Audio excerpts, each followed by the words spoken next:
네, 안녕하세요, 여러분. 김덕영입니다. 오래간만에 뵙겠습니다. 네, 오늘도 5월 24일 라이브 방송 시작해 보도록 하겠습니다.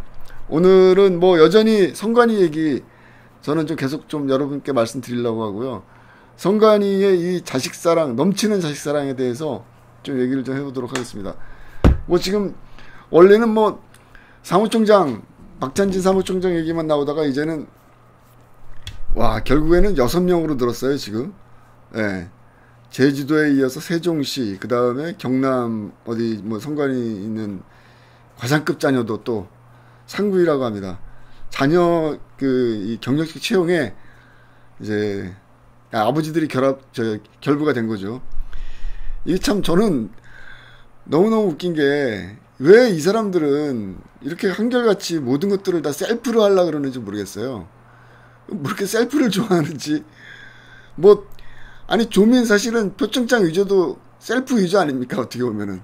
그리고 여러분들 기억나실지 모르겠지만 몇 년 전에 그 법무부 장관 했던 분이죠, 참 그 당시에는 그 추미애 법무부 장관이 그 셀프 표창장을 갖다가 저기 스스로 발부하고 스스로 받은 거 아세요? 그때도 정말 웃겼거든요. 어쨌든 추미애 법무부 장관이 셀프 표창장 준 거, 조민의 셀프 위조 표창장.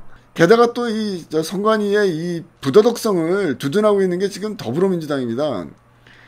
아니, 선관위가 엄정한 중립성을 유지하면서 좌와 우도 없다.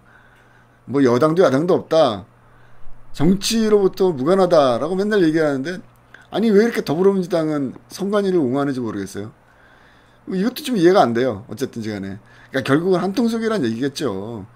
이거를 국가가 나서서, 검찰이 나서서 철저하게 원인과 그 결과에 대해서 국민들이 속 시원하게 밝혀내야죠. 그런 부분들을 수사를 통해서 밝혀내야죠. 그런 부분들이 이루어지지 않았기 때문에 지금 의혹이 계속 불거지는 거고요. 저는 다큐멘터리 영화, 거듭 말씀드리지만, 다큐멘터리 영화를 만들면서 Seeing is Believing. 제가 다큐멘터리 영화 제가 부정선거 영화 당신의 한 표가 위험하다라는 그 영화를 만들면서 갖고 있었던 개인적인 원칙 중에 하나는 Seeing is Believing. 영어로 얘기하면 Seeing is Believing. 보이는 것이 믿는 것이다. 그러니까 뭐 다른 사람의 말과 뭐 이런 것들이 아니라, 소문이 아니라 직접 눈에 보이는 그런 문제점들, 그 부정선거의 문제점들을 짚은 거죠, 사실은. 그렇기 때문에 많은 국민들이 이 부정선거 영화 당신의 한 표가 위험하다에 공감을 해주시는 게 아닌가 싶고요. 뭐 일개 다큐멘터리 영화 감독도 이 정도 밝혔으면, 국가 공권력이 그 정도 못하면 됩니까? 철저하게 조사를 해야 되는 거고요. 다시 선관 얘기로 돌아가서 너무 기가 막힙니다. 근데 선관위가 이번에 계속적으로 문제가 되니까 스스로 자체 조사를 갖다가 한다고 합니다. 이제 또 셀프 조사죠, 셀프 조사.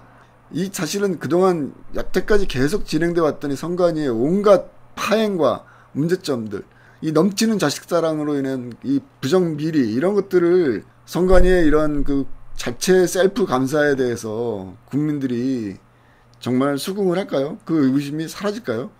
저는 그렇지 않다고 봅니다. 선관위의 사실 이 중립성에 대한 얘기가 사실은 전가의 보도처럼 선관위가 지금 사용하고 있는 얘기인데요.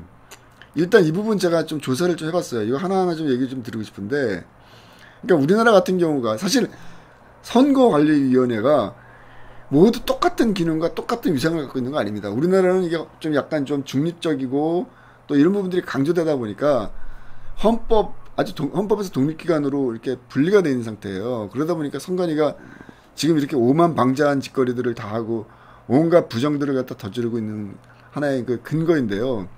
이게 이제 예전에 우리 선거가 좀 부정선거들이 좀 많이 있고, 그런 관권선거나 이런 의혹들이 좀 있다 보니까 어쩔 수 없이 60년대부터 이제 이런 문제제기들이 결국은 선관위의 기능과 권한을 완전히 독립된 기구로 이렇게 만들었던 그런 거라는 생각이 들고요.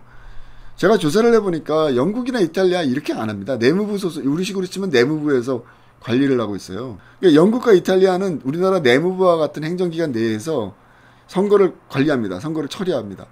그러니까 완전히 독립된 기구가 아니죠. 내무부 소속에.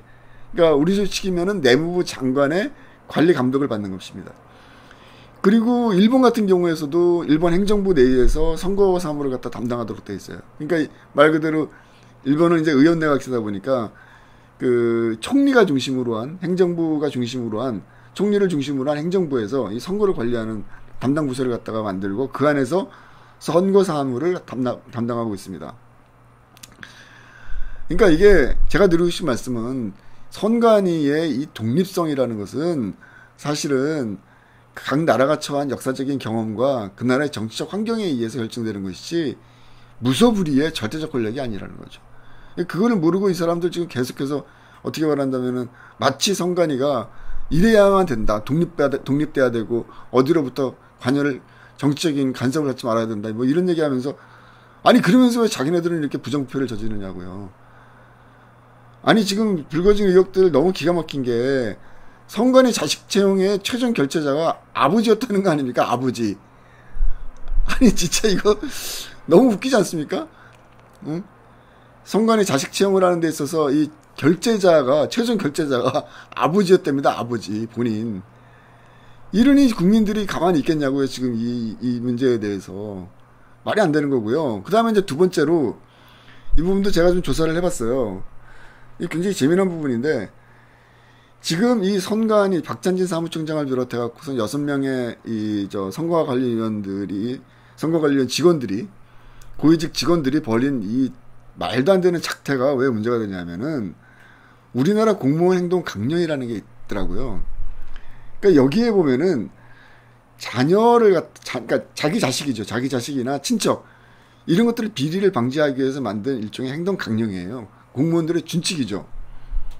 그런데 여기 보면은 선관위 공무원 행동 관령 제가 그대로 좀 이 부분은 이제 중요한 부분이라서 그러니까 선관위 공무원 행동 강령에 따르면 공무원 사촌 이내 친족이 직무 관련자인 경우에 소속 기관의 장에게 해당 사실이 포함된 사적 이해관계 신고서를 서면으로 제출해야 된다.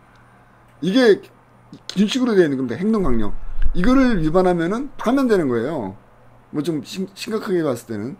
왜냐하면 공무원들끼리 이걸 지키자고 한 건데 공무원들에게 이러한 그 엄격한 도덕성, 특히나 선관위처럼 자신들이 얘기하는 것처럼 중립성과 독립성을 강조하는 이 선관위에 아주 엄정한 관리, 직원 관리, 채용 관리를 위해서라도 어쨌든 이번에 자녀 채용 의혹이 불거져 있는 이 사람들이 결국에는 공무원의 행동 강령, 선관위 공무원의 행동 강령인 사적 이해관계 신고서를 제출하지 않았다는 겁니다.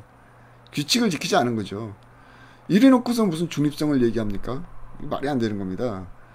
그런 측면에서 어쨌든지 간에 이 부분은 조속한 시일 내에 엄중한 국민의 심판이 분명히 있을 거라 저는 이렇게 보고요. 이것을 위해서라도 우리가 내년 총선을 갖다가 좀 더 정말 우리가 국민들이 두 눈을 부릅뜨고 선거의 과정서부터 시작해서 미비되어 있는 여러 가지 선거법들을 바꿀 수 있도록 노력을 해야 되지 않을까 좀 그렇게 생각이 듭니다. 말 그대로 독립성을 스스로 인정받고 독립성에 대한 권한을 자신들이 보장받기 위해서는 스스로가 엄격한 내부적인 성찰과 감시기구가 있어야 되는 거죠. 그런데 뭐 북한 해커들이 해킹을 해도 뭐 그냥 좋다고 그러고 감사를 안 받겠다 그러고 그리고 국정원의 어떤 그런 그 업무 좀 협조라든가 이런 부분들도 전부 거절한 그런 것 아닙니까? 물론 뭐 나중에는 뭐 다시 받겠다고 했지만 어쨌든 이런 것들이 국민적인 저항에 의해서 결국 선관위가 꼬리를 내리는 게 아닐까 저는 그런 생각이 들고요.